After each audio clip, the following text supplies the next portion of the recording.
নির্ধারণ করতেছে কারা? ব্যবসায়ীরা, সিন্ডিকেট। কেন? আপনি কৃষক, আপনাকে উৎপাদন করলে আপনি নির্ধারণ করবেন না? আপনি একটা চকলেট যদি কোম্পানি উৎপাদন করে, দাম নির্ধারণ কে করে? কোম্পানি করে। ভোক্তা নাকি ওই কোম্পানি? কোম্পানি করে। কেন কৃষকরা কেন পারতেছে না দাম? আমার উৎপাদন খরচ কত আমি তো আপনাদের ধরেন যে হিসাব নিকাশ করতে হবে, সব হিসাব নিকাশ করে সব ঠিকঠাকভাবে করতে পারেন, আমরা এক দিনে তো হবে না। সেটা হচ্ছে কি, এক দিনে কিন্তু কখনোই হবে না। সবাই মিলে যদি আগে আসে তাহলে না সম্ভব। পরিবেশটা আপনাদের শিক্ষা দিচ্ছি, শিক্ষা দিয়ে আপনারা সবাই মিলে যদি একটু আস্তে আস্তে চেষ্টা করেন, একজনে বিক্রি না করে আপনি যে পণ্যটা এখানে বিক্রি করেন, এই পণ্যটা যদি আপনি সরাসরি ভুট্টামারি বা আপনার কুড়িগ্রামে নিয়ে বিক্রি করতে পারেন, একজনে নিয়ে গেলে সিস্টেমটা আপনাদেরকে চেঞ্জ করে 10 জন নিয়ে গেলে হয়তো 10 জনের খরচ হতো, একজন নিয়ে গেলে 10 জনের সময়টা বাঁচত। 500 টাকা করে যদি হিসাব করেন, 9 জনে 4,500 টাকা তাই হলো না?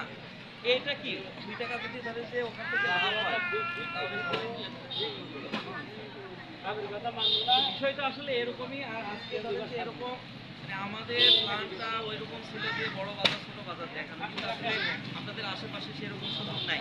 ঔরঙ্গাবাদে যদি যাতায়াত করেন, আমার মনে হয় যে এই কাম কাজের দিন আপনাদের আসলে সময়টা মুশকিল হয়ে যায়। এখানে আসায় হয়তো অনেকে শ্রম হয়ে গেছে, যে এত সময় হয়তো অনেকে ধান শুকাইতেছে, অন্যান্য কাজ করতেছেন, তারপরেও যে সময় দেখেন ইনি বাজার যাচাই করতে আসছে, কৃষি অফিসের। কৃষি অফিস থেকে আসছে অফিসার, কি বলে শোনেন। সেই ক্লাসগুলো হবে, সবাই শুনে সাপোর্ট করবেন, লাইক করবেন, কমেন্ট করবেন, যাতে সবার কাছে সরকারের কাছে পৌঁছে যায়।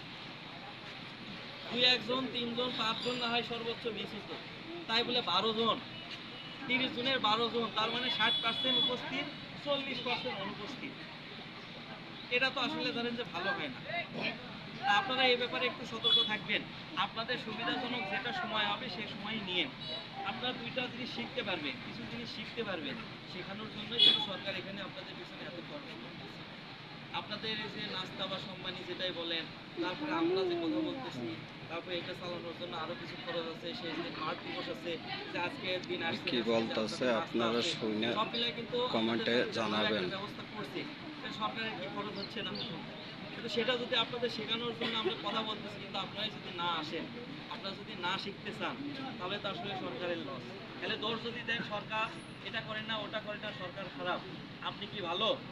না। এই 30 জনের যারা যে 12 জন আসেন